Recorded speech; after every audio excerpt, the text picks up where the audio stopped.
सितशेखरे स्मरहरे गंगाधरे शंकरे सर्पैर्भूषितकण्ठकर्णविवरे नेत्रोत्थवैश्वानरे दन्तित्वकृतसुन्दराम्बरधरे त्रैलोक्यसारे हरे मोक्षार्थं कुरु चित्तवृत्तिमखिलाम् अन्यैस्तु किं कर्मभिः।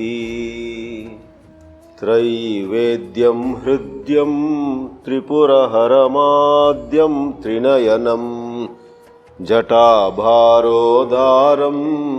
चलदुरगहारं मृगधरं महादेवं देवं मयि सदयभावं पशुपतिं चिदालम्बं साम्बं शिवमतिविडम्बं हृदि भजे।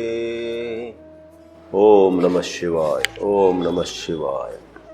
ಶಿವನಿಲ್ಲದಿದ್ದರೆ ನಾವೆಲ್ಲವೂ ಶವವೇ ಸರಿ ಅನ್ನುವಂಥ ವಿಷಯವನ್ನು ಇವತ್ತು ಎತ್ತುಕೊಂಡು ನಿಮ್ಮೆಲ್ಲರ ಜೊತೆಗೆ ನಾನು ಸ್ವಲ್ಪ ಮನನವನ್ನು ಮಾಡ್ತೀನಿ. ಇಂಥ ವಿಷಯಗಳ ಬಗ್ಗೆ ಚಿಂತನೆ ಮಾಡಿದಾಗ ನಮಗೆ ಅವುಗಳಲ್ಲಿರುವ ಸತ್ಯವು ಸ್ವಲ್ಪವೇ ಕಂಡುಬರುತ್ತೆ. ಈ ಮಾತು ಎಷ್ಟೋ ಸಾಧು ಸಂತರು ಹೇಳಿದಂತಹ ಮಾತು. ಈ ದೇಹ ಅನ್ನುವುದು ನಮಗೆ ಒಂದಿಷ್ಟು ಸಮಯ ಎಲ್ಲವೂ ಇದೆ. ಈ ದೇಹವೇ ಎಲ್ಲವೂ, ಶರೀರವೇ ಸತ್ಯ. ಈ ಶರೀರ ಮತ್ತು ಈ ಜಗತ್ತಿನಲ್ಲಿ ಸುತ್ತಮುತ್ತಿರುವಂತಹ ಭೌತಿಕ ಪದಾರ್ಥಗಳು, ಫಿಸಿಕಲ್ ಥಿಂಗ್ಸ್, ತಿನ್ನಲಿಕ್ಕೆ ಊಟ, ಕುಡಿಯಲಿಕ್ಕೆ ಬೇರೆ ಬೇರೆ ಪಾನೀಯಗಳು, ಮನೋರಂಜನೆಯಾಗಿ ಎಷ್ಟೆಷ್ಟೋ ಭೋಗ ಸಾಮಗ್ರಿಗಳು, ಇವನ್ನೆಲ್ಲ ನಾವು ಮುಟ್ಟಬಹುದು, ಇವನ್ನೆಲ್ಲ ಕೇಳಬಹುದು, ಇವನ್ನೆಲ್ಲ ಕೆಲವು ವಿಷಯಗಳಲ್ಲಿ ಪರಿಮಳವನ್ನು ನಾವು ಅನುಭವಿಸಬಹುದು. ಇಂದ್ರಿಯಗಳ ಮೂಲಕ ಈ ಪ್ರಪಂಚವನ್ನು ನಾವು ಅನುಭವಿಸುತ್ತಾ ಹೋದಾಗ ಇಂದ್ರಿಯ ಗಮ್ಯವಾದಂತಹ ಪ್ರಪಂಚವೇ ಸತ್ಯ ಅಂತ ನಮಗೆ ತುಂಬ ವಿಶ್ವಾಸ ಬರುವುದರಲ್ಲಿ ಆಶ್ಚರ್ಯವೇನಿಲ್ಲ. ಯಾಕಂದರೆ ದಿನವೂ ಆ ಒಂದು ಅನುಭವ ನಮಗಾಗ್ತಿರ್ತದೆ. ಆದರೆ ಈ ವಿಷಯದಲ್ಲಿ ಆಳವಾಗಿ ಚಿಂತನೆ ಮಾಡಿದಂತಹ ಸಾಧು ಸಂತರು ಭಾಳ ಹಿಂದಿನ ಕಾಲದಲ್ಲೂ ಇದ್ದರು, ಇತ್ತೀಚಿನ ಕಾಲದಲ್ಲೂ ಇದ್ದರು, ಈ ಕಾಲದಲ್ಲಿಯೂ ನಾವೆಲ್ಲ ಸಾಧಕರು, ಆದರೆ ಸಿದ್ಧರಾದವರು ಇದ್ದಾರೆ. ಅಲ್ಲಿ ಇಲ್ಲಿ ಈ ಕಾಲದಲ್ಲೂ ಕೂಡ ಈ ಸತ್ಯವನ್ನು ತಮ್ಮ ಅನುಭವದಲ್ಲಿ ತಂದುಕೊಂಡವರು, ಈ ಸತ್ಯವನ್ನು ಮನಗಂಡವರು ಇದ್ದಾರೆ. ಆದ್ದರಿಂದ ಅವರು ಇದಕ್ಕೆ ಮತ್ತೆ ಸ್ಟ್ಯಾಂಪ್ ಆಫ್ ಅಪ್ರೂವಲ್ ಅಂತಾರಲ್ಲ, ಇದು ಹೌದು, ಉಪನಿಷತ್ತಲ್ಲಿ ಹೇಳಿದ್ದು ಸತ್ಯ, ರಾಮಾಯಣದಲ್ಲಿ ಅಥವಾ ಭಾಗವತದಲ್ಲಿ ಹೇಳಿದ್ದು ಸತ್ಯ ಅಂತ ಅದನ್ನು ಮತ್ತೆ ಒತ್ತಿ ಹೇಳಿದ್ದು ನಮಗೆ ತಿಳಿದು ಬರ್ತದೆ.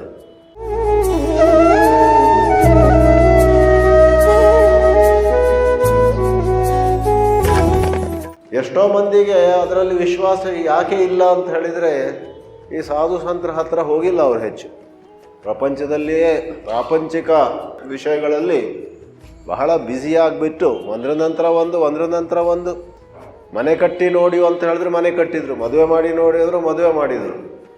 ಒಟ್ಟಾದರೆ ಇದರಲ್ಲಿ ಸುಖ ಇದೆ, ಅದರಲ್ಲಿ ಸುಖ ಇದೆ, ಇದು ಮಾಡೋಣ ಅದು ಮಾಡೋಣ ಅಂತ ಮಾಡಿ ನಮ್ಮ ಕತೆ ಏನಾಗಿದೆ ಅಂದರೆ 40-50 ದಾಟಿದ ನಂತರ ಒಂದೊಂದೇ ಬ್ಲಡ್ ಪ್ರೆಷರು, ಡಯಾಬಿಟಿಸು ಅಥವಾ ಒಬಿಸಿಟಿ, ದಪ್ಪ ಹೆಚ್ಚಾಗೋದು ಬೇರೆ ಬೇರೆ ಇದೆಯಲ್ಲ, ಅವೆಲ್ಲ ಆದಾಗ ಒಮ್ಮೆಲೆ ನಮಗೆ ಅರ್ಥವಾಗ್ತದೆ, ಅಯ್ಯಯ್ಯ ನಾವು ಎಲ್ಲರೂ ವೃದ್ಧರಾಗ್ತಾರೆ, ನಾವೊಬ್ಬರು ವೃದ್ಧರಾಗೋದಿಲ್ಲ ಅಂತ ಭಾವಿಸಿದ್ವಿ. ಎಲ್ಲರ ಕೂದಲು ಬಿಳಿ ಆಗುತ್ತೆ, ನಮ್ಮದಾಗೋದಿಲ್ಲಪ್ಪ ಅಂತ ಭಾವಿಸಿದ್ವಿ. ಹಾಗಿಲ್ಲ, ನಮಗೂ ವಯಸ್ಸಾಯಿತು, ನಮ್ಮ ಕೂದಲು ಬಿಳಿ ಆಯಿತು, ನಮಗೂ ಬೇರೆ ಬೇರೆ ರೀತಿಯಾದಂತಹ ಆರೋಗ್ಯದ ಸಮಸ್ಯೆಗಳು ಶುರುವಾದವು. ಆಗ ಅರ್ಧ ಮಟ್ಟಿಗೆ ನಾವು ಶವ ಆಗಿಬಿಡ್ತೇವೆ. ಇವತ್ತಿನ ವಿಷಯ ಶಿವನಿಲ್ಲದಿದ್ದರೆ ಶವ. ಈ ಸಂಸಾರದ ತಾಪತ್ರಯಗಳಿಂದ, ಸಂಸಾರದಲ್ಲಿ ಬರುವಂತಹ ಏನೇನೋ ಸಂಘರ್ಷಗಳಿಂದ ಇದು ಸರಿಯಾದರೆ ಅದು ಸರಿಯಾಗುವುದಿಲ್ಲ, ಅದನ್ನು ಸರಿ ಮಾಡೋಕೆ ಹೋದರೆ ಇದು ಮತ್ತೆ ಸರಿಯಾಗುವುದಿಲ್ಲ. ಇದೆಲ್ಲ ಆದಾಗ ನಾವು ಅರ್ಧ ಮಟ್ಟಿಗೆ ಶವವಾಗಿರ್ತೇವೆ. ಆದರೂ ಕೂಡ ಏನೋ ಒಂದು ಆಶಾ ಕಿರಣವನ್ನು ಅವಲಂಬಿಸಿ ಪ್ರಯತ್ನ ಮಾಡ್ತಾ ಇರ್ತೇವೆ. ಅದರಿಂದ ಹಿಂದೆ ಹೇಳಿದ ಮಾತುಗಳೆಲ್ಲ ಸುಳ್ಳಲ್ಲ. ಅದ್ಯಾವುದೋ ಒಂದು ಶ್ಲೋಕ ಇದೆಯಲ್ಲ, ಅಸಾರೇ ಖಲು ಸಂಸಾರೇ ಸಾರಮೇತದ್ ಚತುಷ್ಟಯಂ. ಈ ಸಂಸಾರವು ಸರಿಯಾಗಿ ಪರೀಕ್ಷಿಸಿದರೆ ಅಸಾರ, ಸಾರ ಇಲ್ಲದ್ದು. ಆದರೆ ಹಾಗಂತ ನೀವು ಕಣ್ಣು ಮುಚ್ಚಿ ಹೇಳಬೇಡಿ, ಈ ಅಸಾರ, ಸಾರ ಇಲ್ಲ ಅಂತ ಅನಿಸುವಂತಹ ಸಂಸಾರದಲ್ಲಿ ಸಾರ ಒಂದು ಕಡೆ ಉಂಟು. ಅದು ಎಲ್ಲಿದೆ ಅಂತ ನೀವು ಇಲ್ಲಿವರೆಗೆ ನೋಡಿಲ್ಲ. ಅದು ಏತತ್ ಚತುಷ್ಟಯಂ ಅಂತ ಒಬ್ಬರು ಶಿವಭಕ್ತರು ಹೇಳಿದ್ದಾರೆ. ಏನು ಹೇಳಿದ್ದಾರೆ ಅಂತ ಹೇಳಿದರೆ, ಕಾಶ್ಯಾಂ ವಾಸಃ. ಕಾಶಿಗೋಸ್ಕರ ನೀವು ಉತ್ತರ ಪ್ರದೇಶದಲ್ಲಿ ಅಲ್ಲಿ ವಾರಾಣಸಿಗೆ ಹೋಗಬೇಕಾಗಿಲ್ಲ. ಕಾಶಿ ಅಂತ ಹೇಳಿದರೆ ಶಿವ ಸನ್ನಿಧಿ. ವಾರಕ್ಕೊಂದು ಸಾರಿ ಆದರೂ ನೀವು ಚಂದ್ರಮೌಳೀಶ್ವರ ದೇವಸ್ಥಾನಕ್ಕೆ ಬಂದು, ಯಾರಿಗೆ ತೋರಿಸೋದು ಬೇಡ ನೀವು ಭಾಳ ದೊಡ್ಡ ಭಕ್ತರು ಅಂತ, ಒಂದು ಸ್ವಲ್ಪ ಹೊತ್ತು ಕೂತ್ಕೊಂಡು ಒಂದು ಮಾಲೆ ಓಂ ನಮಃ ಶಿವಾಯ ಓಂ ನಮಃ ಶಿವಾಯ ಅಂತ ಮಾಡಿದರೆ ಆಗ ನಿಮ್ಮದು ಕಾಶಿ ವಾಸ ಆಗ್ತದೆ. ಕಾಶ್ಯಾಂ ವಾಸಃ ಅಂದರೆ ಶಿವನ ಹತ್ತಿರ, ಭೌತಿಕವಾಗಿ ಆಗದಿದ್ದರೂ ಕೂಡ ಮಾನಸಿಕವಾಗಿ ಶಿವನಿಗೆ ಹತ್ತಿರ ಹೋಗಿ ನೀವು. ಕಾಶ್ಯಾಂ ವಾಸಃ ಒಂದಾಯಿತು. ಸತಾಂ ಸಂಗಃ, ಸತಾಂ ಅಂದರೆ ಸಜ್ಜನಾನಾಂ. ಸಂಸ್ಕೃತದಲ್ಲಿ ಸತ್ ಅಂದ ಕೂಡಲೇ ಸಜ್ಜನ ಅಂತ ಅರ್ಥ. ಆದ್ದರಿಂದ ಸಂಸ್ಕೃತದಲ್ಲಿ ಸತ್ ಅನ್ನೋದ್ರ ಪುಲ್ಲಿಂಗ ಸನ್, ಅದರ ಬಹುವಚನ ಸಂತಹ. ಸನ್ ಸಂತೌ ಸಂತಹ, ಹನುಮಾನ್ ಹನುಮಂತೌ ಹನುಮಂತಹ, ಭಗವಾನ್ ಭಗವಂತೌ ಭಗವಂತಹ. ಸಂತಹ ಶಬ್ದ ಬಂತು. ನಾವು ಕನ್ನಡದಲ್ಲಿ ಸಂತ ಶಬ್ದವನ್ನು ಏಕವಚನದಲ್ಲಿ ಉಪಯೋಗಿಸ್ತೇವೆ. ಸಂತ, ಒಬ್ಬ ಸಂತ ಬಂದ ಅಂತ. ಮೂಲದಲ್ಲಿ ಸಂತಹ ಅಂದರೆ ಸತ್ ಶಬ್ದದ ಪುಲ್ಲಿಂಗದಲ್ಲಿ ಬಹುವಚನ. ಸತಾಂ ಸಂಗಃ. ಹಿಂದಿಯಲ್ಲಿ ಹೇಳ್ತಾರೆ, ಜೈಸೆ ಸಂಗ್ ವೈಸೆ ರಂಗ್ ಅಂತ. ಯಾವ ಪ್ರಕಾರ ನಾವು ಸಹವಾಸ ಮಾಡ್ತೀವೋ ಆ ಪ್ರಕಾರವಾಗಿ ನಮ್ಮ ವ್ಯಕ್ತಿತ್ವದ ಬಣ್ಣ ಬದಲಾಗ್ತದೆ. ತುಂಬ ಪ್ರಾಪಂಚಿಕರ ಜನರ ಜೊತೆ ಸೇರಿದರೆ ಅವ್ರ ಥರ ನಾವು ಕೂಡ ಪ್ರಾಪಂಚಿಕರಾಗ್ತೀವಿ. ಅವ್ರ ಥರ ನಾವು ಕೂಡ ಸಂಪತ್ತು ಗಳಿಸ್ಬೋದು, ಸಮಾಜದಲ್ಲಿ ಒಂದೇನೋ ಹೆಸರು ಬರ್ಬೋದು ನಮಗೆ. ಆದರೂ ಒಳಗೊಳಗೆ ಏನೋ ಇಲ್ಲ, ಒಳಗೊಳಗಿಂದಲೇ ಅತೃಪ್ತಿ ಖಂಡಿತ ಬರುತ್ತೆ. ಅದೇ ಸತಾಂ ಸಂಗಃ. ವಿಶಾಲ ದೃಷ್ಟಿಯುಳ್ಳವರು. ವಿಶಾಲ ದೃಷ್ಟಿ ಅಂದ ಕೂಡಲೇ ವ್ಯವಹಾರ ಕುಶಲತೆ ಕಳೆದುಕೊಂಡಂಥವ್ರಲ್ಲ. ವಿಶಾಲ ದೃಷ್ಟಿಯ ಜೊತೆ ವ್ಯವಹಾರದಲ್ಲಿ ಹೇಗಿರಬೇಕೋ ಹಾಗೆ ಇರುತ್ತಾ ಅನಾವಶ್ಯಕವಾಗಿ ಹೆಣ್ಣು ಹೊನ್ನು ಮಣ್ಣು ಇದೆಲ್ಲ ಇದೆಯಲ್ಲ, ಕಾಮಿನಿ ಕಾಂಚನ ಕೀರ್ತಿ ಇತ್ಯಾದಿ, ಅದು ಎಷ್ಟು ಬೇಕೋ ಅಷ್ಟು ಇಟ್ಕೊಂಡ್ರೆ ಅದೇ ಒಂದು ಮುಂದುವರಿದ ಪ್ರಜ್ಞೆ. ಅದನ್ನು 100ಕ್ಕೆ 100 ತೆಗಿಬೇಕಂತೂ ಇಲ್ಲ. ಆದರೆ ಅವುಗಳಲ್ಲೇ ನಾವು ಮುಳುಗಿ ಹೋಗಬಾರ್ದು. ಜೀವನದ ಹಲವಾರು ಬೇರೆ ಬೇರೆ ಘಟ್ಟಗಳಲ್ಲಿ ನಮಗಿವೆಲ್ಲವೂ ಬೇಕಾಗ್ತದೆ. ಹೆಣ್ಣು ಹೊನ್ನು ಮಣ್ಣು ಅದು ಇಲ್ಲದಿದ್ದರೆ ಹೇಗೆ ನಡೀತದೆ? ಬೇರೆ ಬೇರೆ ಘಟ್ಟಗಳಲ್ಲಿ. ಯಾಕಂದರೆ ನಮ್ಮ ಪ್ರಕೃತಿ, ನಮ್ಮ ಬಯೋಲಾಜಿಕಲ್ ನೇಚರ್ ಕೂಡ ತನ್ನ ಕೆಲಸ ಮಾಡ್ತಾ ಇರ್ತದೆ. ಆದ್ದರಿಂದ ಯಾರಿಗೆ ಹಸಿವು ಬಾಯಾರಿಕೆ ಇಲ್ಲದವ್ರು ಯಾರಿದ್ದಾರೆ? ಎಷ್ಟೋ ಬಯೋಲಾಜಿಕಲ್ ನೀಡ್ಸ್ ಅಂತೇವೆ ನೋಡಿ. ಒಂದು ಜೀವಾತ್ಮ ಅಂದಮೇಲೆ ಎಷ್ಟೋ ಅವಶ್ಯಕತೆಗಳಿರ್ತವೆ. ಆದರೆ ಈ ಬಯಾಲಜಿ, ಶರೀರದ ನಿಯಮಗಳ ಜೊತೆಗೆ ಕೆಲವೊಮ್ಮೆ 10 ಪಟ್ಟು ಅಥವಾ 100 ಪಟ್ಟು ಮನಸ್ಸಿನ ಭ್ರಮೆ ಸೇರಿಬಿಟ್ರೆ ಅದೇ ಗಂಡಾಂತರ. ಆದ್ದರಿಂದ ಯಾರೂ ಕೂಡ ಅಲ್ಲೆಲ್ಲೋ ಲಕ್ಷಕ್ಕೊಬ್ಬರಿಗೆ ಹುಟ್ಟಿದಾಗಿಂದಲೇ ಯಾವುದರಲ್ಲೂ ಆಸೆ ಇಲ್ಲದೆ ಇರ್ಬೋದು. ಆದರೆ ನಮ್ಮೆಲ್ಲರಿಗೆ 20 ಆಯಿತು, 30 ಆಯಿತು, 40 ಆಯಿತು, 50 ದಾಟಿದರೂ ಕೂಡ ನಮಗೆ ಕೆಲವು ಆಸೆಗಳು ಅಷ್ಟು ಸುಲಭವಾಗಿ ಬಿಡುವುದಿಲ್ಲ. ಯಾಕಂದರೆ ನಾವೇನಂತ ದೊಡ್ಡ ಪುಣ್ಯಾತ್ಮರಲ್ಲ. ಯಾವುದೋ ಋಷಿಗಳಿಗೆಲ್ಲ ಹಾಗಿರ್ತದೆ. ಯಾರೋ ಮಾತಾ ಅಮೃತಾನಂದಮಯಿ ಈ ಕಾಲದಲ್ಲಿ, ಒಂದು 50 ವರ್ಷದ ಹಿಂದೆ ಒಬ್ಬರು ಆನಂದಮಯಿ ಮಾ ಅಂತ ಬಂಗಾಳದವರಿದ್ದರು. ಸುತ್ತ ಎಲ್ಲ ಕಡೆ ಹೋಗ್ತಾಯಿದ್ರು. ಇನ್ನೆಷ್ಟೋ ಅವತಾರ ಪುರುಷರು, ಅವತಾರ ಎತ್ತಿದ ಮಹಿಳೆಯರು ಅಂತೆಲ್ಲ ನಮಗೆ ಅಲ್ಲಿ ಇಲ್ಲಿ ಗೊತ್ತಿರ್ತದೆ. ಕೆಲವ್ರ ಕಥೆಯಲ್ಲಿ ಅವರು 3 ವರ್ಷದ ಮಗು ಇರುವಾಗ, 6 ವರ್ಷದ ಹುಡುಗಿ ಇದ್ದಾಗ, 8 ವರ್ಷದ ಹುಡುಗ ಇದ್ದಾಗಲೇ ಅವರು ಎಲ್ಲರಿಗಿಂತ ಬೇರೆ ಆಗಿರ್ತಿದ್ರು. ನಾವು ಹಾಗಲ್ಲ. ಸ್ವಾಮಿ ಚಿನ್ಮಯಾನಂದ, ಸ್ವಾಮಿ ವಿವೇಕಾನಂದರೆಲ್ಲ ಗುರುಗಳಾಗಿ ಬರುವ ಮೊದಲು ನಮಗೆ ಬೇರೆ ಗುರುಗಳಿದ್ದರು. ರಾಜ್ಕುಮಾರ್, ಅಮಿತಾಬ್ ಬಚ್ಚನ್ ಅಂಥವರೆಲ್ಲ ಗುರುಗಳಾಗಿದ್ದರು. ಆದರೆ ಈ ಶ್ಲೋಕದಲ್ಲಿ ಎಷ್ಟು ಚೆನ್ನಾಗಿ ಹೇಳಿದ್ದಾರೆ ನೋಡಿ. ಅಸಾರೇ ಖಲು ಸಂಸಾರೇ ಸಾರಮೇತ ಚತುಷ್ಟಯಂ ಕಾಶ್ಯಾಂ ವಾಸ ಸತಾಂ ಸಂಗಃ. 2 ಆಯಿತು. ಸಜ್ಜನರ ಸಂಘ. ಸಜ್ಜನರ ಸಂಘ ಅಂದರೆ ಇದೇ ರೀತಿ ಆಗಬೇಕಂತಿಲ್ಲ. ಪ್ರವಚನಗಳನ್ನು ನೀವು ಅಟೆಂಡ್ ಆಗಬೇಕು ಅಂತಿಲ್ಲ. ಅದು ಒಂದು ವಿಧಾನ. ನೀವು ಯಾರಿಗೆ ಗೊತ್ತಿಲ್ಲದಿದ್ದ ಹಾಗೆ ಯಾರೋ ಒಬ್ಬರು ಸ್ವಲ್ಪ ಬ್ಯಾಲೆನ್ಸ್ಡ್ ಇರುವವರನ್ನು ಹೆಚ್ಚು ಸಂಪರ್ಕಿಸ್ತೀರ. ಮತ್ತು ಯಾರು ತುಂಬ ಪ್ರಾಪಂಚಿಕ, ತುಂಬ ರಾಗದ್ವೇಷ, ತುಂಬ ಹಗೆ, ತುಂಬ ಯಾವುದೋ ವಿಷಯದಲ್ಲಿ ಬೇಕಾದ್ದಕ್ಕಿಂತ 10 ಪಟ್ಟು ಹೆಚ್ಚು ಆಸಕ್ತಿ ಇರುವಂಥವರಿಂದ ಇದು ನಾನು ಈ ಥರ ಆದರೆ ಒಳ್ಳೆಯದಲ್ಲ ನನಗೆ ಅಂತ ಅವರಿಂದ ಸ್ವಲ್ಪ ದೂರ ಇರುತ್ತಾ, ದುಸ್ಸಂಗವನ್ನು ಕಡಿಮೆ ಮಾಡುತ್ತಾ ಸತ್ಸಂಗವನ್ನು ಹೆಚ್ಚು ಮಾಡಿಕೊಂಡ್ರೆ, ಆ ಸತ್ಸಂಗಕ್ಕೆ ಕಾವ್ಯ ಬಟ್ಟೆ, ಬಿಳಿ ಬಟ್ಟೆ, ಧೋತಿ ಹಾಕೊಳ್ಳೋರೇ ಬೇಕಾಗಬೇಕಂತಿಲ್ಲ. ಪುರುಷರು ಸ್ತ್ರೀ ಅಂತ ಯಾವ ನಿಯಮವೂ ಇಲ್ಲ. ಚಿಕ್ಕವರಿರ್ಬೋದು ನಮ್ಗಿಂತ, ಮತ್ತು ಪ್ಯಾಂಟ್ ಶರ್ಟ್ ಹಾಕ್ಕೊಂಡಿರ್ಬೋದು, ಸಲ್ವಾರ್ ಕಮೀಸ್ ಹಾಕ್ಕೊಂಡಿರ್ಬೋದು. ಯಾರಲ್ಲಿ ಒಂದು ಸಾತ್ವಿಕತೆ ಇದೆಯೋ, ಇನ್ನೊಮ್ಮೆ ಹೇಳ್ತೇನೆ, ಆ ಸಾತ್ವಿಕತೆ ಜೊತೆಗೆ ವ್ಯವಹಾರ ಕುಶಲತೆಯೂ ಇದೆಯೋ. ಕೆಲವರೆಲ್ಲ ಬರೀ ಪುಸ್ತಕದ ಗುಂಬಳಕಾಯಿ ಇರ್ತಾರೆ, ಅವರು ಕಟ್ಕೊಂಡ್ರೆ ನೀವು ಬರೀ ಪುಸ್ತಕದ ಗುಂಬಳಕಾಯಿ ಆಗ್ತೀರಷ್ಟೇ. ಪುಸ್ತಕದ ಪಾಂಡಿತ್ಯದಿಂದ ನಿಮಗೆ ಯಾವ ಒಂದು ಮುಕ್ತಿ ಸಿಗಲಿಕ್ಕಿಲ್ಲ. ಅದು ನಿಜವಾಗಿಯೂ ಕೆಲಸ ಮಾಡುವಂತಹ ಜ್ಞಾನ ಇರಬೇಕು.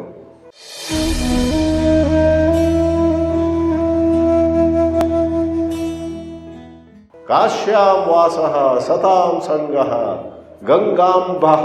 ಮೂರನೇದು, ಗಂಗಾ ಅಂದರೆ ತಾಯಿ ಗಂಗೆ, ಗಂಗಾ ನದಿ. ಅಂಬಃ ಅಂದರೆ ನೀರು, ಗಂಗಾಂಬಃ. ಅದು ಕೂಡ ನೇರವಾದ ಅರ್ಥ ತೆಗೆದುಕೊಂಡ್ರೆ ಕಾಶಿಯಲ್ಲಿದ್ದು ಅಥವಾ ಹರಿದ್ವಾರ ಋಷಿಕೇಶದಲ್ಲಿದ್ದು ದಿನ ಒಂದು ಸಾರಿ ಆದರೂ ಹೋಗಿ ಒಂದು ಸ್ವಲ್ಪ ಗಂಗೆಯ ನೀರನ್ನು ಆಚಮನ ಮಾಡುವಂಥ ಒಂದು ಸೌಭಾಗ್ಯ ಇದ್ದರೆ. ನಾವು ದಕ್ಷಿಣ ಭಾರತದಲ್ಲಿದ್ದೇವೆ, ಆದ್ದರಿಂದ ಅದನ್ನು ಸ್ವಲ್ಪ ವಿಸ್ತಾರದ ಅರ್ಥದಲ್ಲಿ ಹೇಗೆ ತೆಗೆದುಕೊಳ್ಬೇಕಂತ ಹೇಳಿದರೆ, ನಮ್ಮ ಚಿನ್ಮಯಾನಂದರು ಹೇಳ್ತಾ ಇದ್ದರು, ಗಂಗೆ ಅಂತ ಹೇಳಿದರೆ ಎಷ್ಟೋ ಶಾಸ್ತ್ರಗಳಲ್ಲಿ ಹೇಳಿರುವಂತಹ ದಿವ್ಯ ಸಂದೇಶ. ಆ ಸಂದೇಶವನ್ನು ಸ್ವಲ್ಪವೇ ತೀರ್ಥದ ರೀತಿಯಲ್ಲಿ ನಾವು ತಗೊಳ್ತಾ ಇರಬೇಕು. ಗಂಗಾ ಜಲಲವ ಕಣಿಕಾ ಪೀತ ಅಂತ ಭಜಗೋವಿಂದದಲ್ಲಿ ಬರುತ್ತೆ. ಆಗ ಈ ಅರ್ಥವನ್ನು ಚಿನ್ಮಯಾನಂದರು ಕೊಡ್ತಾ ಇದ್ದರು. ಗಂಗೆ ಅಂತ ಹೇಳಿದರೆ ನಮ್ಮನ್ನು ಶುದ್ಧಗೊಳಿಸುವಂತಹ, ನಮ್ಮನ್ನು ಪವಿತ್ರಗೊಳಿಸುವಂತಹ, ನಮ್ಮಲ್ಲಿ ಅನಾವಶ್ಯಕವಾದಂತಹ ಯಾವ್ಯಾವುದೋ ರಾಗದ್ವೇಷಗಳು ಆವರಿಸಿದರೆ ಅವುಗಳನ್ನೆಲ್ಲ ಸ್ವಲ್ಪ ತೊಳೆದು ಹಾಕುವಂತಹ ಒಂದು ದೃಷ್ಟಿ ಅದು ನಮಗೆ ಸಿಗುತ್ತೆ. ಎಷ್ಟೋ ಸಾಹಿತ್ಯದಲ್ಲಿ, ಇವಾಗಂತೂ ಯೂಟ್ಯೂಬ್ನಲ್ಲಿ, ಬೇರೆ ಬೇರೆ ಮೀಡಿಯಾದಲ್ಲೆಲ್ಲ ಒಳ್ಳೊಳ್ಳೆದು ಸಿಗುತ್ತೆ. ನಾವು ಸ್ವಲ್ಪ ಆಯ್ಕೆ ಮಾಡಿಕೊಂಡು, we must be A little selective. ಅದನ್ನು ಕೇಳಿದಾಗ ಅದು ಬೇರೆ ಬೇರೆ ರೂಪದಲ್ಲಿ ಬರುತ್ತೆ, ಗದ್ಯ ರೂಪದಲ್ಲಿ, ಪದ್ಯ ರೂಪದಲ್ಲಿ. ನಾನಂತೂ ಸ್ವಾಮೀಜಿ ಆಗಿದ್ದರೂ ಕೂಡ ಈಗಲೂ ದೊಡ್ಡ ದೊಡ್ಡ ಉಪನಿಷತ್ ಗೀತೆ ಅಲ್ಲದೆ ಮೋಟಿವೇಶನಲ್ ಸ್ಪೀಕರ್ಸಿಂದಲೂ ಸ್ವಲ್ಪ ಕಲಿತಾ ಇರ್ತೇನೆ. ಮದ್ರಾಸಲ್ಲಿ ಒಬ್ರು ಇದ್ದಾರೆ, ಮಹಾತ್ರಿಯ ರಾ ಅಂತ ಒಬ್ಬರು, ದೊಡ್ಡ ಗಡ್ಡ ಇಟ್ಕೊಂಡು ಅವಳು ತಮಾಷೆಯಾಗಿರ್ತಾರೆ. ಅವರು ಮೋಟಿವೇಶನಲ್ ಸ್ಪೀಕರ್, ಅವರೇನು ಅಧ್ಯಾತ್ಮ ಹೇಳುವುದಿಲ್ಲ. ಅದು ನಾನು ಆಗೊಮ್ಮೆ ಈಗೊಮ್ಮೆ ಅವರದ್ದು ಓದ್ತೇನೆ. ಯಾಕಂದರೆ ನಮ್ಮಂಥವರಿಗೂ ಕೂಡ ವ್ಯಾವಹಾರಿಕ ಜೀವನ ಅಂತಿದೆ. ನಾವು 24 ಗಂಟೆ ಸ್ಟೇಜ್ ಮೇಲೆ ಕೂತ್ಕೊಂಡು ಪ್ರವಚನ ಮಾಡುವವರೇನೆಲ್ಲ ಸಾಧ್ಯ ಇಲ್ಲ. ನಮಗೂ ಕೂಡ ಎಷ್ಟೋ ಬೇರೆ ವಿಷಯಗಳನ್ನು ನಿಭಾಯಿಸಬೇಕಾಗ್ತದೆ. ಅವರಿಂದಲೂ ನಾವು ಕಲಿಯುವಂಥದ್ದಿರುತ್ತೆ. ಅದನ್ನು ನಾವು ಪರೀಕ್ಷಿಸಬೇಕು. ಸುಮ್ಮನೆ ಯಾರೋ ಫೇಮಸ್ ಹೇಳ್ದ, ಒಂದು ದೊಡ್ಡ ಸ್ಟೇಜ್ ಮೇಲೆ ನಿಂತ್ಕೊಂಡು 1000 ಜನ ಕೇಳ್ತಾ ಇದ್ದಾರೆ, ಅದರಿಂದ ಅದು ಸತ್ಯ ಇರಬೇಕಂತ ಭಾವಿಸ್ತಕ್ಕದ್ದಲ್ಲ. ಆದರೆ ಅದು ಅವ್ರನ್ನ ಕೇಳಿದಾಗ ಅವ್ರು ಹೇಳಿದ್ರಲ್ಲಿ ಸತ್ಯ ಇದೆಯಾ ಅಂತ. ಉದಾಹರಣೆಗೆ ಮಹಾತ್ರಿಯ ರಾ, ನೀವು ಗೂಗಲ್ನಲ್ಲಿ, ಯೂಟ್ಯೂಬಲ್ಲಿ ನೋಡಿ, ಮಹಾತ್ರಿಯ ರಾ ಅಥವಾ ಮಹಾತ್ರಿಯ ಅಂತ ಹಾಕಿ, ಭಾಳ ಚೆನ್ನಾಗಿದ್ದಾರೆ ಅವರು, ಭಾಳ ಹಾಸ್ಯದಿಂದ ಮಾತಾಡ್ತಾರೆ. ಅದು ಒಂದು ಮೋಟಿವೇಶನಲ್ ಅಂದರೆ ನಿಮ್ಮನ್ನು ಹುರಿದುಂಬಿಸುವಂತಹ ಮಾತುಗಳು. ಅಧ್ಯಾತ್ಮ ಬರಬೇಕಂತಿಲ್ಲ ಅದರಲ್ಲಿ ಅವ್ರು ಹೇಳ್ತಾರೆ, ಯಾವುದೇ ವಿಷಯದಲ್ಲಿ ನಿಮಗೆ ಯಶಸ್ಸು ಬೇಕಾದರೆ ಅದು ಬಿಸ್ನೆಸ್ ಇರ್ಬೋದು, ಅಧ್ಯಾತ್ಮ ಇರ್ಬೋದು, ಯಾವುದೇ ಇರ್ಬೋದು, 2 ಬೇಕು ಅಂತಾರೆ. ಏನದು 2? ಒಂದು, ನಿಮ್ಮಲ್ಲಿ ಆ ಒಂದು ಕ್ಷೇತ್ರಕ್ಕಾಗಿ ಬೇಕಾಗುವ ಒಂದು ಯೋಗ್ಯತೆ ಇರಬೇಕು. ಅವನು he uses the English word potential. ನಿಮ್ಮೊಳಗಿದೆ ಅದು ಸಾಮರ್ಥ್ಯ, ಅದು ಇಲ್ಲಿವರೆಗೆ ಹೊರಗೆ ಬಂದಿಲ್ಲ. ಯು ನೋ ಇಟ್, ನನಗಿದು ಮಾಡಲಿಕ್ಕೆ ಸಾಧ್ಯ ಆಗುತ್ತೆ, ನನ್ನಲ್ಲಿ ಆ ಸಾಮರ್ಥ್ಯ ಇದೆ, ನಾನು ಸ್ವಲ್ಪ ಪ್ರಯತ್ನ ಮಾಡಬೇಕು, ಸ್ವಲ್ಪ ಪರಿಶ್ರಮ ಪಡಬೇಕು, ಸ್ವಲ್ಪ ದಿನವೂ ಒಂದಿಷ್ಟು ಸಮಯ ಆ ಕ್ಷೇತ್ರದಲ್ಲಿ ಉಪಯೋಗಿಸಬೇಕು ಅಂತ ನಿಮಗೆ ಹೃದಯದಲ್ಲಿ ಗೊತ್ತಿರ್ತದೆ. ಅದಕ್ಕೆ ಹೇಳೋದು ಪೊಟೆನ್ಷಿಯಲ್. ಆ್ಯಂಡ್ ಅವ್ರದ್ದೊಂದು 12 ನಿಮಿಷದ ಒಂದು ಒಳ್ಳೆ ಭಾಷಣ ಇದೆ ಯೂಟ್ಯೂಬಲ್ಲಿ. ಅದರಲ್ಲಿ ಹೇಳ್ತಾರೆ, ಬರೇ ಪೊಟೆನ್ಷಿಯಲ್ ಇದ್ದರೆ ಸಾಲದು, ಅದರ ಜೊತೆಗೆ ಪ್ರಾಸೆಸ್ ಇಫೆಕ್ಟಿವ್ನೆಸ್, ಅದಕ್ಕೆ ಬೇಕಾದ ಒಂದು ಪ್ರಾಸೆಸ್ ಅಂದರೆ ಏನು? ಆ ಒಳ ಸಾಮರ್ಥ್ಯವನ್ನು ಪ್ರಕಟ ಮಾಡಲಿಕ್ಕೆ ದಿನದಿನವೂ ಅನುಸರಿಸಬೇಕಾದಂತಹ ಕೆಲವು ನಿಯಮಗಳು, ಅನುಸರಿಸಬೇಕಾದಂತಹ ಕೆಲವು ಪದ್ಧತಿಗಳು, ಅದನ್ನು ನೀವು ಗುರುತಿಸ್ಕೊಳ್ಬೇಕು. ಯಾರೋ ಒಬ್ಬನಿಗೆ ದೈಹಿಕವಾಗಿ ಒಬ್ಬ ಕುಸ್ತಿ ಪಟು ಆಗುವಂಥ ಒಂದು ಬಯಕೆ ಇದೆ, ಒಳಗೆ ಸಾಮರ್ಥ್ಯವೂ ಇದೆ. ಆದರೆ ಅವನು ಅಭ್ಯಾಸವೇ ಮಾಡದಿದ್ದರೆ, ಅವನು ಆಹಾರವನ್ನು ಸರಿಯಾಗಿ ತೆಗೆದುಕೊಳ್ಳದಿದ್ದರೆ, ಅವನು ಅಭ್ಯಾಸ ಮಾಡ್ತಿದ್ದಾನೆ, ಆದರೆ ಆ ಕುಸ್ತಿ ಅಭ್ಯಾಸ ಆದ ನಂತರ ಮನೆಗೆ ಹೋಗುವ ದಾರಿಯಲ್ಲಿ ಒಳ್ಳೆ ಕ್ಯಾಡ್ಬರೀಸ್ ಚಾಕ್ಲೇಟ್ಸ್ ತಿಂತಾರೆ, ಇವತ್ತಿನ ಅಭ್ಯಾಸ ಆಯ್ತಲ್ಲ ಅಂತ. ಆಗ ಅವನು ಎಂಥ ಅಭ್ಯಾಸ ಅದು? ದೇಹ ದಷ್ಟಪುಷ್ಟವಾಗಬೇಕು, ನಾನೊಬ್ಬ ಪೈಲ್ವಾನ್ ಆಗಬೇಕು ಅಂದರೆ 24 ಗಂಟೆ ಆಹಾರದಲ್ಲಾಗಲಿ, ನಿದ್ರೆಯಲ್ಲಾಗಲಿ, ವ್ಯಾಯಾಮದಲ್ಲಾಗಲಿ, ಆ ಕುಸ್ತಿ ಅಭ್ಯಾಸದಲ್ಲಾಗಲಿ ಎಲ್ಲದರಲ್ಲೂ ಕೂಡ ಪರಿಶ್ರಮ ಪಡಬೇಕು. ಈಗ ನಮ್ಮಂಥವರು ವ್ಯಾಖ್ಯಾನ ಮಾಡ್ತೇವೆ, ಪ್ರವಚನ ಮಾಡ್ತೇವೆ. ನಾವು ಪ್ರವಚನ ಮಾಡುವುದರಲ್ಲಿ ನಮಗೆ ಆನಂದ ಇದೆ, ಅದರಿಂದ ನಾವು ಮಾಡ್ತಾ ಇದ್ದೇವೆ. ಅದರಲ್ಲಿ ನಾವು ಮತ್ತೆ ಎತ್ತರಕ್ಕೆ ಹೋಗಬೇಕಂದ್ರೆ ಅದಕ್ಕೊಂದು ಪದ್ಧತಿ ಇರುತ್ತೆ. ನಾವು ಬರೇ 20 ವರ್ಷದ ಹಿಂದೆ ಹೇಳಿದ ಕಥೆಯನ್ನೇ ಹೇಳುತ್ತಾ 10 ವರ್ಷದ ಹಿಂದಿಂದ ಹೇಳ್ತಿರೋ ಜೋಕನ್ನೇ ಮತ್ತು ಹೊಸವರಲ್ಲಿ ಗೊತ್ತಿರೋಲ್ಲ ನೋಡಿ. ಮೈಸೂರಿಗೆ ಬಂದು ನಾನು ನಿಮಗೆ ಮೊನ್ನೆ ಬೆಂಗಳೂರಲ್ಲಿ ಹೇಳಿದ ಜೋಕ್, ಆ ಬೆಂಗಳೂರಲ್ಲಿ ಹೇಳಿದ ಜೋಕ್ ಮೊನ್ನೆ ಬೊಂಬಾಯಲ್ಲಿ ಹೇಳಿದ್ದೆ, ನಿಮ್ಗೆ ಗೊತ್ತಾಗೋದಿಲ್ಲ. ಆಗ ಅದೇ ಹೇಳ್ತಾ ಹೋದರೆ ಅದರಲ್ಲಿ ಆ ಪ್ರಾಸೆಸ್ ಅಕ್ಯುರಸಿ ಇಲ್ಲ. ನಿಜವಾಗಲೂ ಕೂಡ ಪ್ರತಿ ರಂಗದಲ್ಲೂ ಕೂಡ, ಈ ಪ್ರವಚನ ಕೊಡುವುದರಲ್ಲೂ ಕೂಡ ನಾವು ಸ್ವತಃ ಈ ಭಕ್ತಿಯನ್ನು ಅಭ್ಯಸಿಸಬೇಕು, ಮತ್ತು ಸಾಹಿತ್ಯವನ್ನು ಓದಬೇಕು, ಹೊಸ ಹೊಸ ರೀತಿಯದನ್ನು ಕಲ್ತ್ಕೊಳ್ಬೇಕು. ಇಲ್ಲಪ್ಪ ನಾನು ಓದಿದ್ದೆಲ್ಲ ಸಾಕಾಯಿತು ಅಂಥೇಳಿ ಓದುವ ಬಗ್ಗೆ, ಅಧ್ಯಯನದ ಬಗ್ಗೆ, ಜಪದ ಬಗ್ಗೆ, ಧ್ಯಾನದ ಬಗ್ಗೆ ಸಾಕಷ್ಟು ಮಾಡಿದ್ದೀನಿ ಅನ್ನೋದು. ಆದರೆ ಬೇರೆ ಯಾವುದೋ ಮನೋರಂಜನದ ವಿಡಿಯೋ ಬಂತು, ಇದು ಭಾಳ ಇಂಟ್ರೆಸ್ಟಿಂಗ್ ಇದೆ, ಯಾರೋ ಒಬ್ಬಳು ಕುಣಿತಿದ್ದಾಳೆ ಅಂತ ನೋಡ್ತಾ ಹೋದರೆ ನೋಡಿ, ಪೊಟೆನ್ಷಿಯಲ್ ಇರ್ಬೋದು ಒಬ್ಬರಲ್ಲಿ, ಅದ್ಭುತವಾಗಿ ಆಧ್ಯಾತ್ಮಿಕ ವಿಷಯಗಳನ್ನು ತಾನೂ ಅರಿತು ಇನ್ನೊಬ್ಬರಿಗೆ ತಿಳಿಸ್ಕೊಡುವಂತಹ ಒಳಗಿನ ಒಂದು ಸಾಧ್ಯತೆ ಇರ್ಬೋದು. ಆದರೆ ಆ ಪೊಟೆನ್ಷಿಯಲ್ ಅಂದರೆ ಸಾಧ್ಯತೆ, ಆ ಹುದುಗಿರುವಂತಹ ಸಾಮರ್ಥ್ಯವನ್ನು ಅಭಿವ್ಯಕ್ತಗೊಳಿಸಲಿಕ್ಕೆ ಬೇಕಾಗ್ತದೆ ನೋಡಿ. ಕೆಲವು ದಿನದಿನವೂ ಕೆಲವು ನಿಯಮಗಳು, ದಿನದಿನವೂ ಅಭ್ಯಾಸ, ಮತ್ತು ಕೆಲವು ನಿಯಮ ಅಂದರೆ ಅದು ಬರೀ ಮಾಡುವುದಂತಲ್ಲ, ಕೆಲವೊಮ್ಮೆ ಏನೂ ಮಾಡದಿರೋದು ಒಂದು ನಿಯಮ, ಕೆಲವೊಮ್ಮೆ ಸುಮ್ಮನಿರುವುದು ಒಂದು ನಿಯಮ, ಕೆಲವೊಮ್ಮೆ ಏನು ಹೇಳಬೇಕು ಅದನ್ನು ಹೇಳುವಂಥದ್ದು ಅವಶ್ಯಕ. ಇನ್ನು ಕೆಲವೊಮ್ಮೆ ಈ ಮುಂದಿನ 10 ನಿಮಿಷ ನಾನು ಸುಮ್ಮನೆ ಕೂತ್ಕೊಳ್ಳೋದು ಒಳ್ಳೇದು, ಇವರೆಲ್ಲ ಮಾತಾಡುವವ್ರು ಮಾತಾಡಲಿ ಅಂತ ಮನಸ್ಸಿಗೆ ಅನಿಸಿದಾಗ ಬಾಯಿ ಮುಚ್ಕೊಂಡಿರುವುದು ಒಂದು ನಿಯಮ. ಅದನ್ನೆಲ್ಲ ನಾವೇ ಗುರುತಿಸ್ಕೊಳ್ಬೇಕು. ಆದ್ದರಿಂದ ಮಹಾತ್ರಿಯ ಭಾಳ ಚೆನ್ನಾಗಿ ಹೇಳ್ತಾರೆ, ಪೊಟೆನ್ಷಿಯಲ್ ಪ್ಲಸ್ ಪ್ರಾಸೆಸ್, ಸರಿಯಾದ ಪ್ರಾಸೆಸ್ ಇದ್ದರೆ you are bound to succeed. ಅದು ಗಂಗೆಯ ಒಂದು ತುಟುಕು ನೀರು ಕುಡಿದ ಹಾಗೆ. ಆವಾಗ ನಮಗನ್ನಿಸ್ತದೆ, ಹೌದಲ್ಲ, ನಾವು ಪದ್ಧತಿಯನ್ನು ಪಾಲಿಸ್ತಾ ಇಲ್ಲ. ಅದು ಯಾರೋ ಹೇಳಿದ ಪದ್ಧತಿ ಅಲ್ಲ, ನಮ್ಮ ಒಳಗೆ ಒಂದು ಅನುಭವ ಬರುವಂಥದ್ದು, ನಮ್ಮೊಳಗೆ ಅನಿಸ್ತದೆ, ಹೌದು ನಾನು ಈ ರೀತಿ ಬದುಕಬೇಕು ಹೊರತು ಆ ರೀತಿ ಅಲ್ಲ ಇತ್ಯಾದಿ. ಅದು ಗಂಗಾಂಬಃ, ಗಂಗೆಯ ನೀರದು. ಗಂಗಾಂಬಃ 3 ಆಯಿತು. ಏನು? ಕಾಶ್ಯಾಂ ವಾಸ ಸತಾಂ ಸಂಗಃ ಗಂಗಾಂಬಃ ಮತ್ತು ಶಂಭು ಸೇವನಂ. ಯಾರೋ ಶಿವಭಕ್ತರು ಬರೆದಿದ್ದು, ಆ ಭಾಷೆಯಲ್ಲಿ ಬರೆದಿದ್ದಾರೆ. ಅದನ್ನು ನೀವು ಕೃಷ್ಣ ಭಕ್ತಿ, ರಾಮ ಭಕ್ತಿ ಎಲ್ಲೂ ಅನ್ವಯಿಸ್ಬೋದು. ಶಿವಭಕ್ತಿಯ ಭಾಷೆ, it's A matter of language. ಹೇಗೆ ಒಂದೇ ವಸ್ತುವಿಗೆ ಕನ್ನಡದಲ್ಲಿ ನೀರು ಅಂತೀರ, ತೆಲುಗಿನಲ್ಲಿ ನೀಳ್ಳು ಅಂತೀರ, ತಮಿಳಲ್ಲಿ ತಣ್ಣಿ ಅಂತೀರ, ಅಥವಾ ಹಿಂದಿಯಲ್ಲಿ ಪಾನಿ ಅಂತೀರ, ಆ ಪ್ರಕಾರವಾಗಿ ಈ ಭಕ್ತಿಯಲ್ಲಿ ಮತ್ತು ಅಧ್ಯಾತ್ಮದಲ್ಲಿ ಕೃಷ್ಣ ಭಕ್ತಿ, ಶಿವಭಕ್ತಿ, ಅಥವಾ ವೇದಾಂತದಲ್ಲಂತೂ ನಿರ್ಗುಣ ನಿರಾಕಾರವಾದಂತಹ ಬ್ರಹ್ಮಚಿಂತನೆಯನ್ನು ಬೋಧಿಸ್ತಾರೆ. 4ನೇದಾದ್ದರಿಂದ ಶಂಭೋಃ ಸೇವನಂ.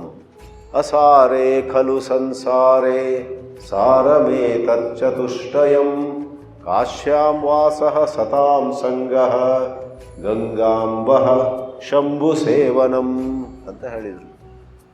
ಯಾವಾಗ ನಾವು ಶಂಭುವಿನ ಸೇವನೆ, ಶಿವನ ಚಿಂತನೆ, ಶಿವನನ್ನು ಆರಾಧಿಸುವುದಿಲ್ಲವೋ, ಯಾವಾಗ ಅದನ್ನು ಮಾಡುವುದಿಲ್ವೋ, ಹೊಸ ಜ್ಞಾನವನ್ನು, ಆಧ್ಯಾತ್ಮಿಕ ಜ್ಞಾನವನ್ನು ಪಡೆಯುವುದಿಲ್ವೋ, ನಮ್ಮನ್ನು ಸುಧಾರಿಸ್ಕೊಳ್ಳಲಿಕ್ಕೆ ಒಂದು ತಿಳುವಳಿಕೆಯನ್ನು ಪಡೆಯುವುದಿಲ್ವೋ, ಸತ್ಸಂಗವನ್ನು ಮಾಡುವುದಿಲ್ವೋ, ಮತ್ತು ಇವೆಲ್ಲವಕ್ಕೂ ಅನುಕೂಲವಾದಂತಹ ಒಂದು ವಾತಾವರಣದಲ್ಲಿ ನಮ್ಮನ್ನು ಹೆಚ್ಚು ಜೋಡಿಸಿಕೊಳ್ಳುವುದಿಲ್ವೋ, ಆವಾಗ ಈ ಪ್ರಪಂಚವನ್ನು ದೂಷಿಸಬಾರದು.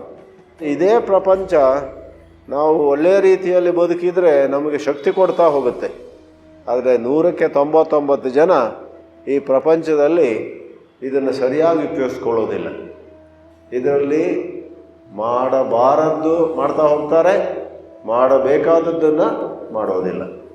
ಆ ಪ್ರಕಾರ ಶವ ಆಗುವ ಕಡೆಯಲ್ಲಿ ಮುಂದುವರಿತಾ ಇರ್ತಾರೆ. ನಮ್ಮಲ್ಲಿ ಒಂದು ಹೇಳ್ತಾರಲ್ಲ, ಅಯ್ಯೋ ಅವನೊಬ್ಬ ಬಂದಿದ್ದ, ಅವನಿಗೆ ಸ್ವಲ್ಪ ಕೆಲಸ ಕೊಟ್ಟೆ ಸರಿಯಾಗಿ ಮಾಡಲಿಲ್ಲ, ಇನ್ನೊಂದು ಕೆಲಸ ಕೊಟ್ಟಾಗ ಮಾಡಿದ, ಆದರೆ 10 ದಿವಸ ಬೇಕಾದದ್ದನ್ನು 3 ತಿಂಗಳು ತಗೊಂಡು ಮಾಡಿದ ಅಂತೆಲ್ಲ ಹೇಳುವಂಥ ಒಂದು ಅಭಿವ್ಯಕ್ತಿ ಇದೆ ನಮ್ಮ ಕನ್ನಡದಲ್ಲಿ. ಅದು ಎಂತ ಹೇಳಿದ್ದು ಮಾಡೋದಿಲ್ಲ, ಮಾಡಿದ್ದೆ ಪ್ರಕಾರವೇ ಹೇಳೋದಿಲ್ಲ. ಆ ವ್ಯಕ್ತಿತ್ವದಲ್ಲೇನೋ ಬಿರುಕಿದೆ, ಆ ವ್ಯಕ್ತಿತ್ವದಲ್ಲೇನೋ ಕ್ಷಮಿಸಲಾಗದಂತಹ ದೌರ್ಬಲ್ಯ ಇದೆ. ಅವನಿಂದ ನಮಗಿನ್ನು ಕೆಲಸ ಆಗೋದಿಲ್ಲ, ಅವನಿಂದ ದೂರ ಇರುವುದೇ ಒಳ್ಳೆಯದು ಅನ್ನುವಂಥ ಬರ್ತದೆ ನೋಡಿ. ಅದೇ ಹೆಚ್ಚಾಗ್ತಾ ಹೋದರೆ ಆ ವೈದ್ಯರು ಹೇಳುವಂತಹ ಮರಣ ಬರಬೇಕಾಗಿಲ್ಲ, ಅದರ ಮೊದಲೇ ಅವನು ಬದುಕಿದ್ರೂ ಕೂಡ ಅವನು ಅರ್ಧ ಸತ್ತವನಾಗಿರ್ತಾನೆ. ಅದು ನಮಗೆ ನಿಮಗೆ ಬೇಕಾ? ಯಾರಿಗೂ ಬೇಡ ಅದು. ನಾವೆಲ್ಲರೂ ಕೂಡ ಡಾಕ್ಟ್ರು ಪರೀಕ್ಷೆ ಮಾಡಿ ಬದುಕಿದ್ದಾನೆ, ಜೀವಂತ ಇದ್ದಾನೆ ಅಂತ ಹೇಳೋದಕ್ಕಿಂತ ತೃಪ್ತರಾಗುವುದಿಲ್ಲ. ಡಾಕ್ಟ್ರು ಇವನು ಜೀವಂತ ಆಗಿದ್ದಾನೆ ಅನ್ನೋದು ಬರೀ 30%. 70% ನಿಮಗೆ ನಮಗೆ ನಾವು ಬದುಕಿದ್ದೇವೆ ಅಂತ ಹೇಳಿದ್ರೆ ದೈಹಿಕವಾಗಿ ಮಾತ್ರವಲ್ಲ, ವಿಚಾರಾತ್ಮಕವಾಗಿ, ಭಾವನಾತ್ಮಕವಾಗಿ ನಿಮಗೆ ನಮಗೆ ಒಂದು ರೀತಿ ನಾವು ಬದುಕಿದ್ದೇವೆ ಅನ್ನೋದು ಅನುಭವಕ್ಕೆ ಬರಬೇಕು. ಯಾರೋ ಒಬ್ಬರಿಗೇನೋ 1-2 ಮಾತು ಹೇಳಬೇಕು, ಒಂದು ಸಮಾಧಾನದ ಮಾತು, ನಮ್ಮ ಕುಟುಂಬದಲ್ಲೇ ಇರ್ಬೋದು, ನಮ್ಮ ಮಿತ್ರರು ಇರ್ಬೋದು. ಆವಾಗ ಆ ಕ್ಷಣದಲ್ಲೇ ಆ 2 ಮಾತು ಹೇಳುವಂಥ ಸಾಮರ್ಥ್ಯ ನಮಗೆ ಇಲ್ದಿದ್ರೆ ಮರುದಿವಸ ನಿನ್ನೆ ಅದು ಯಾಕೋ ನನಗೆ ಹೇಳೋ ಮನಸ್ಸಿತ್ತು ಬಟ್ ಹೇಳಲಿಲ್ಲ, ಆಗಲೇ ನಾನು ಅವನಿಗೆ ಹೇಳಬೇಕಿತ್ತು ಹೆದರಬೇಡ ನಾನಿದ್ದೇನೆ ಅಂತ. ಆದರೆ ಅದು ಎಂಥ ಜಿಪುಣತನವೋ ಅಥವಾ ಅದೇ ಥರ ನರಸತ್ತವನ ಥರ ವರ್ತಿಸಿದೆ ನಾನು ಅಂತ ಮರುದಿವಸ ನೀವು ಬೇಸರ ಪಟ್ಟರೆ ಏನು ಪ್ರಯೋಜನ? ಆ ಸಮಯಕ್ಕೆ ಸಾಂತ್ವನದ ಮಾತಿರಬಹುದು, ಏನು ಮಾಡಬೇಕಾದ್ದಿಲ್ಲ, ಎಷ್ಟೋ ಬಾರಿ ನೀವು ಮಾಡಬೇಕಾದ್ದಿಲ್ಲ. ಸಾಂತ್ವನದ ಮಾತು, a few words of consolation, a few words to make them feel better. Some other time ಯಾರೋ ಒಬ್ಬರು ಒಂದು ಕಲಾಕೃತಿ ಮಾಡಿದ್ದಾರೆ, ನಿಮಗೆ ತೋರಿಸಿದ್ರು, ಆ ಕ್ಷಣದಲ್ಲಿ ಸ್ವಲ್ಪ ನೋಡಿ ಗಮನಿಸಿ, ತುಂಬ ಚೆನ್ನಾಗಿದೆ, ನೀನೇ ಮಾಡಿದ್ದ, ಇದು ಚೆನ್ನಾಗಿದೆ ಅಂತ ಬೆನ್ನು ತಟ್ಟುವಂಥದ್ದು, ಅದು ಕೂಡ ಜೀವ ಇದ್ದ ಹಾಗೆ.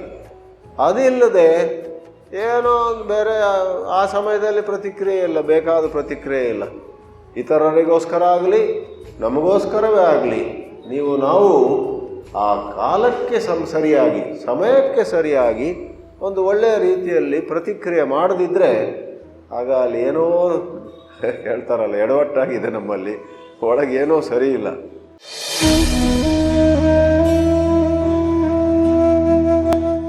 ಅದಕ್ಕೋಸ್ಕರ ನಮ್ಮ ಒಳಗಿನ ಚೇತನವನ್ನು ವರ್ಧಿಸುವುದು, ಸಂವರ್ಧಿಸುವುದು, ನಮ್ಮಲ್ಲಿರುವ ಚೇತನ ಬೆಳಿಬೇಕು.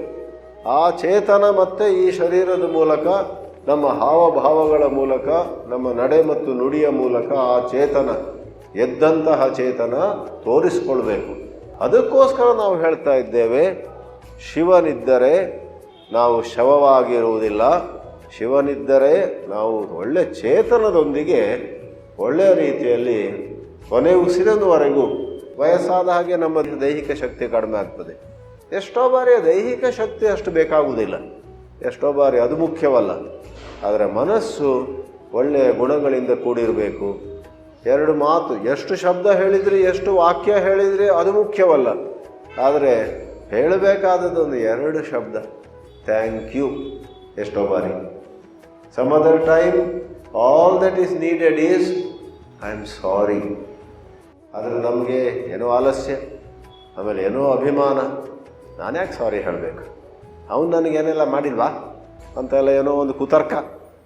ಆಯ್ತಪ್ಪ, ಬಟ್ ಇವತ್ತು ನೀನು ತಪ್ಪು ಮಾಡಿದೆ, ಅದಕ್ಕೆ why don't you say 2 words, I am sorry, I am sorry, ಅಷ್ಟು ಹೇಳ್ಬೋದಲ್ಲ. ಅದೇನೋ ನಮ್ಮೊಳಗೆ ಇರುತ್ತೆ.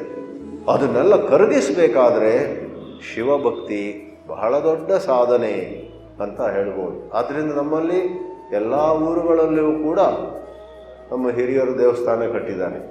ಕೆಲವೊಮ್ಮೆ ನಮಗೆ ಅನಿಸ್ತದೆ, ಅಥವಾ ಕೆಲವರು ಹೇಳುವುದೂ ಇದೆ, ಇದೆಲ್ಲ ಇಷ್ಟು ದೇವಸ್ಥಾನ ಯಾಕಪ್ಪ, ಊರಿಗೆ ಒಂದಿದ್ರೆ ಸಾಕು ಅಂತ. ಹಾಗನ್ನಿಸ್ತದೆ ನಮಗೆಲ್ಲ. ಎಸ್ಪೆಷಲಿ ನಾವೆಲ್ಲ ವೆಸ್ಟರ್ನ್ ಎಜುಕೇಷನ್ ಪಡೆದು ನಮ್ಮ ತಲೆ ಇನ್ನೆಲ್ಲೋ ಇರುತ್ತೆ. ಆದರೆ ವಿ ನೆವರ್ ನೋ, ಆ ಎಷ್ಟೆಷ್ಟೋ ದೇವಸ್ಥಾನಗಳಿದೆಯಲ್ಲ, ನಮಗೆ ಒಂದು ದೇವಸ್ಥಾನದಲ್ಲಿ ಶ್ರದ್ಧೆ ಇರುತ್ತೆ, ಇನ್ನು ಕೆಲವರಿಗೆ ಇದೆಲ್ಲ ದೊಡ್ಡವ್ರ ದೇವಸ್ಥಾನ, ಇದೆಲ್ಲ ಅವ್ರು ಹೋಗೋ ದೇವಸ್ಥಾನ, ಇವ್ರು ಹೋಗೋ ದೇವಸ್ಥಾನ. ನಮಗೆ ಆ ಸಣ್ಣ ಗುಡಿಯ ಸರಿ. ಓಂ ನಮಃ ಶಿವಾಯ.